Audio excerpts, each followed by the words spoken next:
honest and open question, finding the heart we have lost. You are listening to the This Is Not Church podcast. Here is Jon and Nat Turney. I like it. That's a good word. All right. All right, So start over. I'm sorry. here we are, and this is our inaugural podcast, and we've already messed up like 4 or 5 times. So any laughing you hear is just because we're trying to make this work for you guys. So, yes, this is not church podcast, which I have found is actually hard to say when you say this is not church podcast. So people out there who are thinking about starting a podcast, maybe tough, think man. about your name and how it's going to come out and how smooth it's going to sound. So we wanted to start out just by introducing each other. I'm going to introduce my brother, Nat, and let him say a little bit about himself, and then I'll let him introduce me. So here's my brother, Nat, and he's going to tell you a little bit about his bio. Go for it, dude. Oh, my bio. I have one of those. As my brother said, this is great. We're going to introduce each other. We're just, I've always wanted to be introduced by my older brother, my severely older brother. But no, I am Nat, short for Nathaniel, but all my friends call me Nat or Nate. Just depends on the mood and how it strikes them. But I am So you pastor. mellowed a little bit on the Nate. Well, in the grand scheme of things, it's not the worst thing somebody could call me. So now I only get offended when people that I've known for 20 years call me Nate. I'm like, still? Really? Come on, man. But I get it. Nate rolls off the tongue. Don't do it. It's Nat. My mama called me Nat since I was a child. So guess what? It's good enough for her. It's good enough for me. But anyway, so just a quick background on me. I am married to my high school sweetheart. We've been married almost 30 years. In fact, it'll be 30 years in May. Isn't that crazy, John? That is 30. crazy. I live in West Texas in a little town called San Angelo. I'm pastor of a newly planted church called the Open Table Fellowship. Very small, very new. Still trying to get our feet under us as far as that goes, but we've been in operation since September of 2019. And that's kind of my deal. I've spent a good chunk of my life in ministry, in various positions here and there. I've been a worship leader for most of that time. So guitar player, singer, worship pastor. And then just last, like I said, the tail end of 2019, my wife and I decided that we would go ahead and strike out on our own and plant this little fellowship here in San Angelo, Texas. Anyway, we're still making a run at it, making a go of it.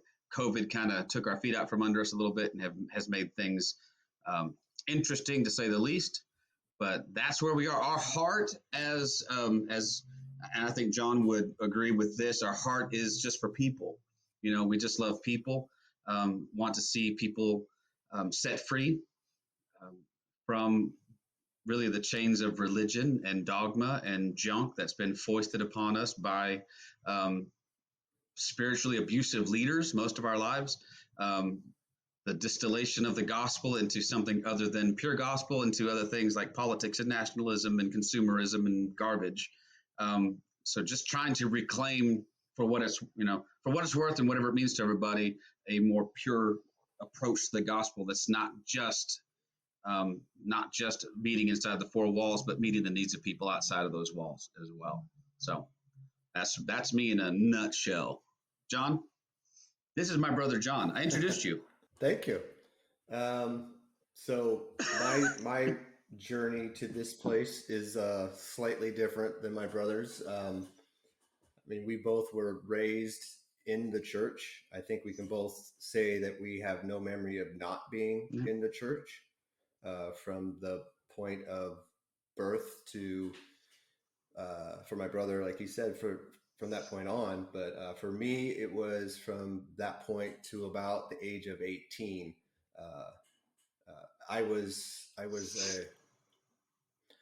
I had a lot of questions, let's say, when I was younger. So did my brother. And that brought about some interesting conversations with Sunday school teachers, pastors. I've mentioned this a few times to other people, but I was the kid that his parents got called into the pastor's office and was asked to maybe talk to their son and have him not ask so many questions in Sunday school, because that's not really the time for that. That's really the time just Yep. for kids to, learn about the Bible stories and learn, get to do the little pictograph or whatever they call them, where you build the Noah's Ark and all that. So at an early age, I was kind of stifled and made to feel like questions were bad. So by the time I got to 18, I couldn't stomach that they weren't willing to listen to my questions. And I think I've said in the past, I left the church. As soon as I turned 18 and became a legal adult, I turned and ran as fast as I could from it. So that's a little bit about that quick bio. I mean, other than that, I mean, like my brother, been married for almost 30 years. July of this year will be my 30-year marriage or anniversary. I have 3 awesome children, 2 who no longer live in the house with me and 1 who still lives here. I've worked at the same place for 26 years, doing the whole management thing within the wholesale environment. I'm sure you guys can figure out who that is.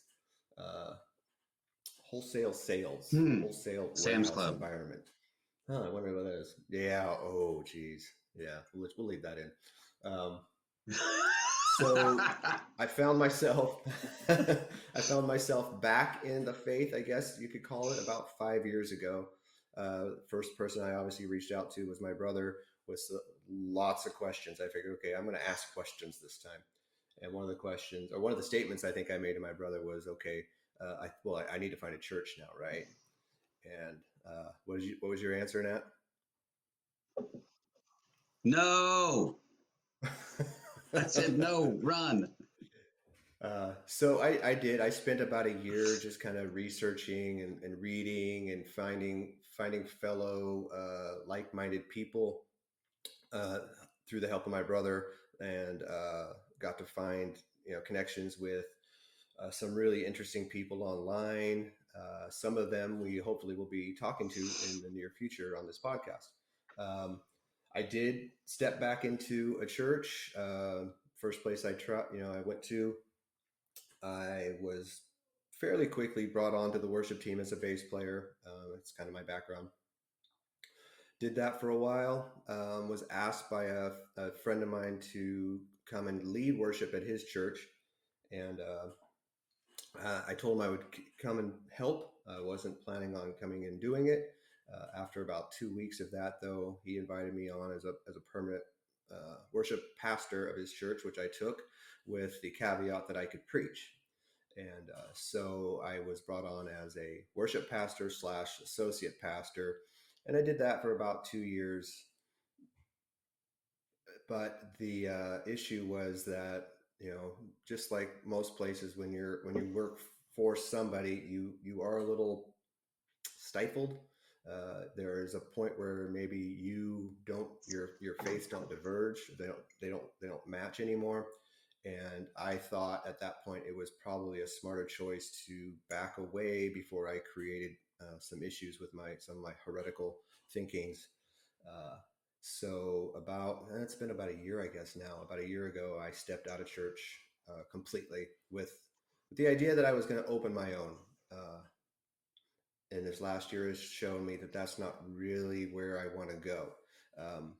I have other ideas. This is one of them. I started I started a blog post to kind of get out the stuff I'm thinking. And then that kind of merged into this podcast. So here we are. Amen. Amen. Hey, like that. Go back into let me clarify something though before we go on. When John talked to me about church, and when I had such a visceral reaction because I knew why he left church in the first place. And the fact of the matter was those things hadn't changed. You know what I mean? Like the stuff that was there that drove him away from church. And I don't know that it necessarily drove him away from faith or a belief in God. John might tell you that he was an atheist. I'm not so sure that he ever was a true atheist. Seriously? And now my thing is making noise. I apologize, guys. If we give you some space if you want to edit that. But anyway, those things, what made me nervous was that those things that had driven John away and made him made the choice to leave the church, all those things still existed. It's not as though in the 30 years or whatever he'd been absent from it, suddenly the church had cleaned up its act and it wasn't participating in spiritual abuse, and it wasn't still, telling people not to ask so many questions, and it still wasn't teaching things that both he and I thought were, antithetical to what we think the message of Christ is. And so my admonition was not, no, never go to church. It was, no, not right now.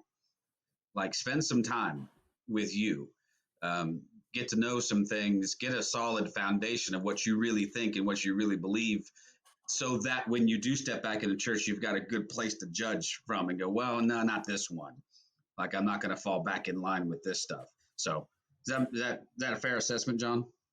Oh yeah, absolutely. I mean, some of the, and as we move forward in this podcast, I think you're going to find out that, I mean, as like-minded as my brother and I are, there's going to be some times where there's going to be a little bit, well, yeah, I see what you're saying, but, and that's kind of why I want to do this podcast the way that we are doing this. Is like Nat being a pastor in a church, still serving in that capacity, me being someone, and granted, I don't want people to think that I did this for a long time. Like, I'm like a 20-year pastor. Like, I've been doing this for 20 plus years.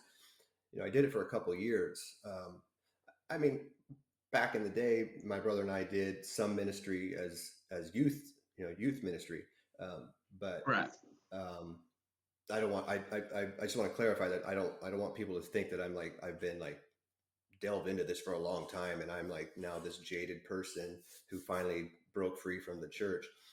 There is some of that. And, and I have been accused of being kind of the church basher sometimes. And I don't want to bash church, but I will call them out on their BS when I see it.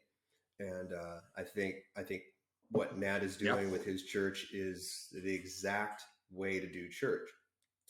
Anyone who's in the San Angelo area who has an opportunity to go to his church, I think should go to his church. That being said, the church has become a place that doesn't allow for questions, period, and definitely not hard questions. And if you ask the hard questions, like, is there really a God? Does this God really care about me? I mean, how can the God that we read in the Old Testament, who does all this horrific stuff, and then you want me to believe that he also just flat out loves me, period, for just whatever reason? These are questions that it was like, well, it just is. He just is that way. His ways are higher than our ways. We get all those BS answers. And one of the reasons I think this podcast is what we're looking to do is that I was talking to Nat a little bit ago, as we were preparing for this, is like, so I really feel that the name of the podcast, This Is Not Church, is really twofold. It is a place where we can talk about what church does wrong, where they have failed, where they have come up lacking. But at the same time, we are not church. This situation that we're doing right now, I don't consider church in the sense that we're not in four walls. We're not doing the typical church thing. So it does free some people up to ask the hard questions. We have set up a private Facebook group that goes with it. And that's really, really what I want to have happen there too, is ask the questions that you're afraid to ask your pastor. Ask the questions that made you leave the church. And we might not have the answers, but I'm hoping as a group, as we get to know each other and we talk, that we can come up with some answers to help each other. Does that make sense to you now? Yeah, absolutely. No, and I what I see is an interesting opportunity for perspective, to say, well, this is the perspective of somebody who is still firmly planted within the institution of church. Even if my church doesn't resemble a lot of other people's experience with church, unlike the experiences that John has had, and I have had too with other churches in the past, from day one, we have endeavored to not just tolerate, but invite questions. I want questions. The first series I preached in our church was called Why? And we did 6 weeks of hard questions, right? Why even bother with church, right? Why come? Why pray? Why do the things that we do? There's all these things that we have questions about. In fact, and a year later, fast forward a year later, we're doing a series on deconstruction. And so, and I'm asking a lot of tough questions. First and foremost, for anybody, I think, is the one that we wrestle with the most beyond, is there a God? Because that's the faith question that there's not an easy or good answer to. But once you've decided, yes, there is a God, what does that God look like? And so we're wrestling and we're struggling with how do we discern what the real nature of God is and separate it out from what we've been told God is by people with agendas, by people with their own ulterior motives, people who want to traffic in fear, who want to keep the sheep placated, either by promising them rewards or threatening heavy duty punishments when they don't fall in line. And so I love questions, man. I love them. I love them. Sometimes I love them more than answers, because what I keep telling my people is sometimes the best thing questions do for us, rather than provide us with answers, they sometimes just lead us to even better questions. And so what we have is this progression of, hey, I had a question, and in the pursuit of an answer to this question, I found I wasn't even asking the right question. Okay, now I'm asking different questions and better questions, maybe more targeted questions. And it gets down to the substance of the nature of our relationship with whatever we conceive God to be. And so I'm looking forward to speaking with some people who have really shifted my perspective on this quite a bit. We're going to talk to Brad Jersak, who is probably, when I talk to people I had a guy in my church yesterday who's been out of church for 2 years. And the next time that I meet him, I'm going to put a Brad Jersak book in his hand. And I'm going to be like, hey, this guy will blow your mind in a way that is not overwhelming. It's not hyper academic, although he is every bit the academic and the scholar. But he has a way of putting things that eases you into some hard questions. So get to talk to Thomas Ord, who has, some awesome views on the sovereignty of God and how that all works. So all of this is in an attempt to invite questions. And again, not just tolerate them and say, well, no, we want them. We welcome them. Let's have the hard discussions. Right. Well, I find it really interesting that the church has been very short-sighted in this idea of questions. I mean, so I say we because, like I said, I was in church. I still recognize that as part of me. So we in the church, have we just forgotten the way that Jesus taught? I mean, how often did Jesus answer a question with a question and turn it back around on the people who are asking the question? And so we know this about the Jewish faith in general, that this is the way they worked. Questions were always brought up, questions that would in fact change their whole idea of God sometimes. And but we, as the Christian faith, I guess, have felt that we need to separate ourselves from these other faiths, specifically in this time, like Judaism. And so I think that there's this idea that we have to separate from this idea of questions. And we've been raised with questions are bad. Questions cause division. Questions cause you to lose your faith, to get onto the slippery slope. I mean, we've heard all of the little cliches that come with us questioning our place within the faith, and that's just I have no other way to say it, but it's just bullshit. And we got to get past that, and we got to be able to say, no, questions are good. Questions are what creates a stronger faith, a stronger connection to our God, a stronger connection to each other, a stronger connection to community, and a stronger connection to what at the base of all this is love, right?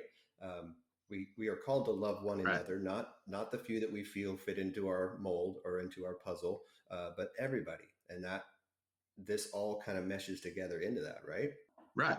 Well, and the questions, I had this conversation yesterday, and I actually found its way into my sermon on Sunday, because I was sitting around Facebook and I was watching, as I am wont to do. Facebook is just a giant time suck, right? So here I am I'm just scrolling. You watch one video on Facebook, and next thing you know, I'm watching 8 or 10 videos, and this one keeps popping up. And there's this video of this knucklehead pastor. I should put quotes around that, in Missouri, I think it was. I won't say his name or promote him, but he'd gone on this tirade for about 3 or 4 minutes, and that's how long the clip is, about how women are to blame for men who cheat on them because they're not pretty enough. And this is a so-called pastor talking about how, listen, if you just lose some weight, if you come into my office for marriage counseling, I'm going to tell you, the first thing I'm going to tell you is maybe you need to lose a few pounds, and Wow. maybe be more of a trophy wife, and maybe you're, and I'm livid watching this, right? It's like, Kim's on the other side of the couch with me, and she's livid, asking me why I'm still listening. I'm like, I can't look away. It's a train wreck. I don't even know why I'm still watching. But as I process this whole thing, I'm like, here's my better question. Why are there people in that room listening to this knucklehead? Why haven't they all en masse just gotten up and left, or at least stood up and asked him, like, are you out of your mind? Like, what do you think what does this have to do with the gospel anyway? Why are you sitting there? Like, is there nothing more interesting in the Bible to talk about today than how less attractive women force their men to cheat on them? It's just so much baloney, and it's so indicative of the path that some of the modern church is on. And so I think John and I would clarify from the outset that when we say the church, we mean the church writ large, right? We're not just talking about my church, your church. We're talking about the body of Christ. And so when I critique anything, I critique it from a place of being inside of it. John's still inside of it too, even if he doesn't want to admit that. He might not be in an institutional, actual brick and mortar church, but he's still a member of the body of Christ. And so he's critiquing it from within as well. Had he converted and now he's critiquing it from outside, going, hey, listen, as a newly converted Rastafarian, I find fault with the Christian church. Well, that's different, right? You like that I picked Rastafarian, John? That's cool. I do. But we critique those things from within because that's where we have familiarity. And that's where I feel like I have, if I have any credibility whatsoever to question it, it's from within the system that I was born and raised in. And so in that sense, there's a reformation that I think is ongoing, right? I mean, it didn't stop with Martin Luther. It certainly shouldn't have. I think the church should be in a constant state of reformation, a constant state of repentance, where it's remembering and it's changing its mind about who God is and what our role in the world is. And hopefully we refine and get better. But sadly, we get stuck on these trajectories where churches, and I put that in, so that I would put in like small c church in quotes, and I would say churches get more concerned with building their own little kingdoms than they are with building the kingdom of God. And so that's where all of this stuff, I wrote down notes while John was talking about churches and how they are hierarchical and how we're not meant to question, because when you question, sometimes you undermine someone's assumed authority, and they can't have that, right? Because suddenly your livelihood is being threatened, or suddenly, your own sense of self is being questioned. And so they set up these systems that insulate themselves from the outside world, from criticism, by telling the people inside the four walls, listen, I have the authority here. Don't question me on this. And that's what we're bucking against. Absolutely. I mean, I think you and I have a pretty good memory of some pastors in the past, that we have gone and seen, or that we were members of church, and then those pastors just disappearing, right?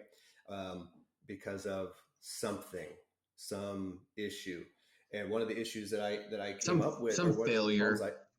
And so we, as the church, have decided that there is this hierarchical, is that even a word?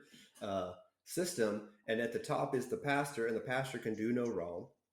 And because the pastor can do no wrong, there is no reason to question his decisions or to call him to task when he does things that are inappropriate, not okay.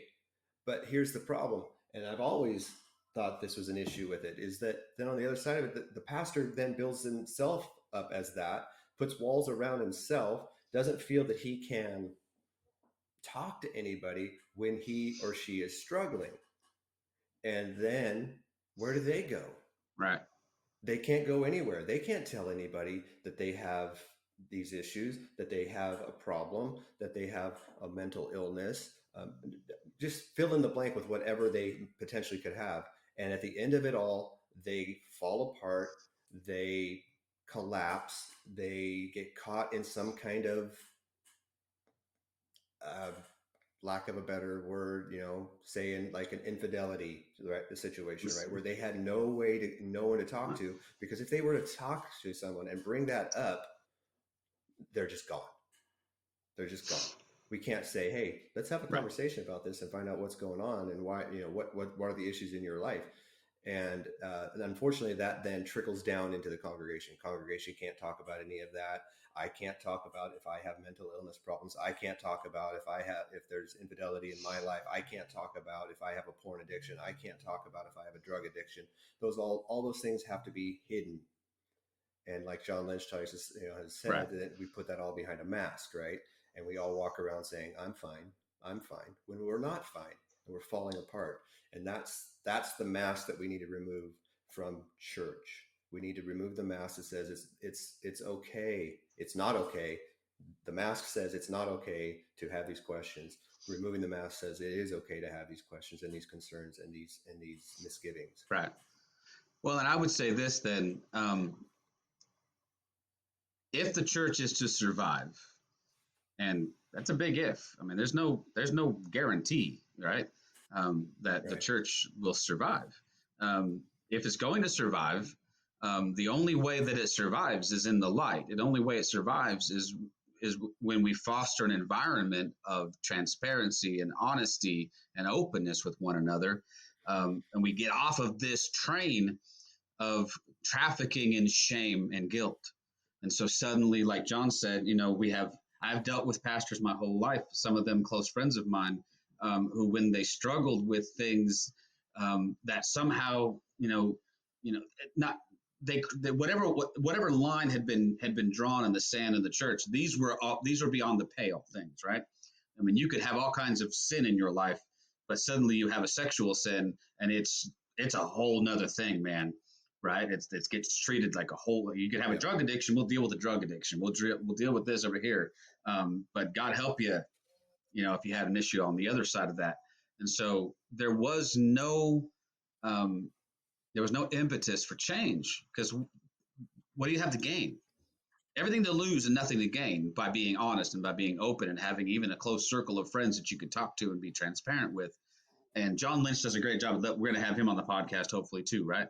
And John's, dealt with this issue in much the way that Paul Young did with the shack, in similar ways where we're like, listen, we got to stop living these double lives, where we perform for people that we think expect things from us.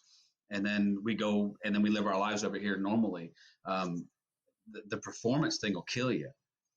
It'll literally just murder you. And so we have got to get off the treadmill of having to have this performative religion in our lives. It had to root it out, take it out by the roots. So that's what we hope to accomplish. Does that make sense, John? That we can talk about things openly and honestly, get rid of the facade. Yeah, absolutely. I mean, I think the overarching plan for this podcast is exactly that. And we are going to be bringing on as much as people will love listening to two middle-aged straight white guys.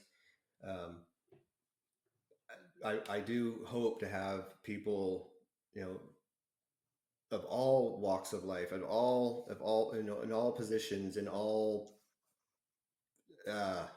I'm losing my thought here, but yeah, we want. What's that? I said, find it.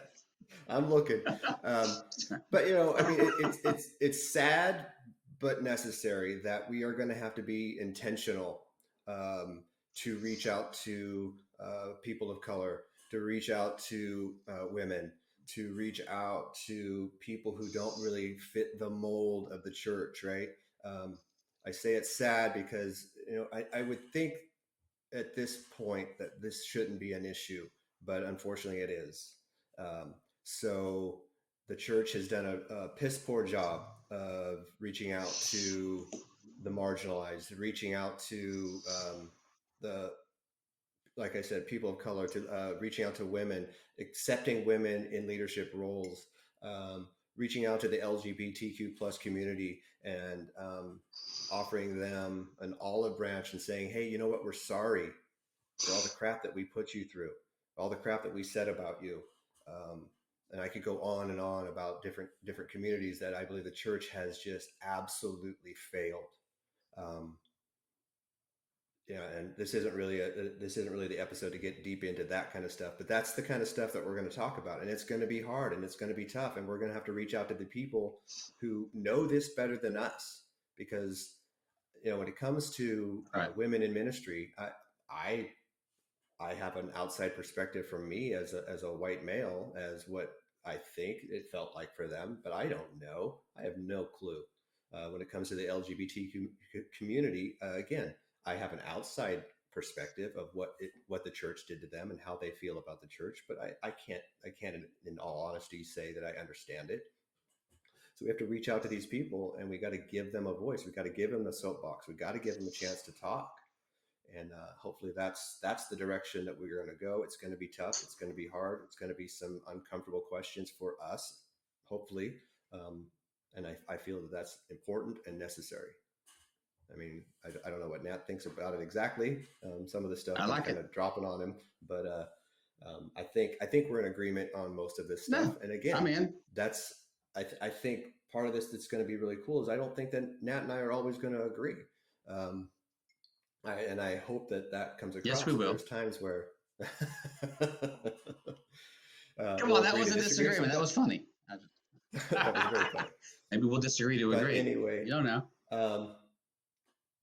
We are as we wind down. We got like I told Nat, I didn't think this podcast was going to be too long, but we're actually hitting a little bit longer than I even thought it would be. I really encourage everyone to reach out to us through the Facebook group. We will put links and notes to the podcast, to our Facebook group that you can ask to join. There's a website that's kind of in its infancy, but we'll be adding more and more stuff as we go along. All the social media. I think we got Instagram, we got Twitter, we got Facebook, got a website. We're rolling. Look at that. Snapchat. I haven't done Snapchat yet. I'm not very good at that one. No, wait, that was Snapchat. TikTok. And yeah, probably won't be a TikTok, but you never know. You never know. All right. Podcast in less than a minute. Let's do that. I'm not sure this is something anyone wants to see. There we go. Probably not. All right. So that's it for our first podcast. I think coming up our first week, we got our good friend Jason Elam, who will be joining us for our second episode of the podcast. For those who don't know him, it'll be a treat, and those who do know him know what a great human being he is, and can't wait to talk to him. And then I think Nat hinted at some of the people we got coming up. We got Brad Jersak, Thomas Ord, a good friend of mine, Todd Vick. We're talking to some other people. Refresh my memory. I'm missing some people that we got coming up. I know that Keith Giles has said yes. Carl Forehand. Did you reach out to Michelle? I have not reached out to Michelle. That's another one I need to talk to. But again, if you got something to say, reach out to us. It doesn't, we doesn't have to be us looking for people. Suggestions. We're just happy having people. If you have suggestions of people you'd like to hear, just shoot us a message, and we will definitely look into that. So, any final words, Nat? I need coffee. I'm out. I got mine. Oh, there you go. Oh, you're out. I'm So again, all right. That's it. But your mug is still way cooler than mine, though. So. Oh, sorry. That's product placement. That is it for now, and until next week. Thank you everybody for joining us, and enjoy your week. All right. Bye now. Peace. Deuces.